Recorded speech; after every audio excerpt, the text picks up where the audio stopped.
G'day, my name's Josh and I run a mechanical keyboard shop here in Sydney.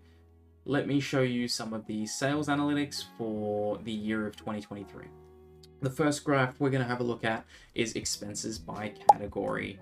And so you can see, not surprisingly, cost of goods sold is the biggest expense.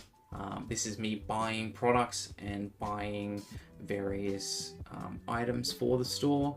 So when you purchase 100 switches from me, I then go ahead and replace that, typically by buying 1,000 switches at a time instead.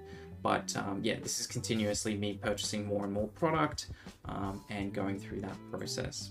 So you'll see I have a total of $76,000 spent on expenses in 2023. And here we're actually breaking down some more of those details.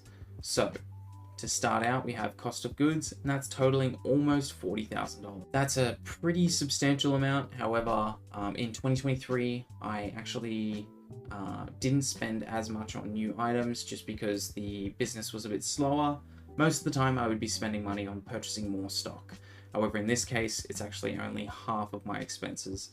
So yeah, I just obviously wasn't purchasing many more items here. We can see, secondly, we have shipping actually as the second biggest expense, just under $11,000. This is pretty expected.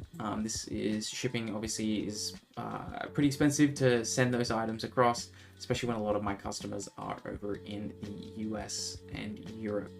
In 2023, I spent $9,000 on prototypes. I've been spending quite a bit of time prototyping my newest keyboard, which is actually called the Split 60.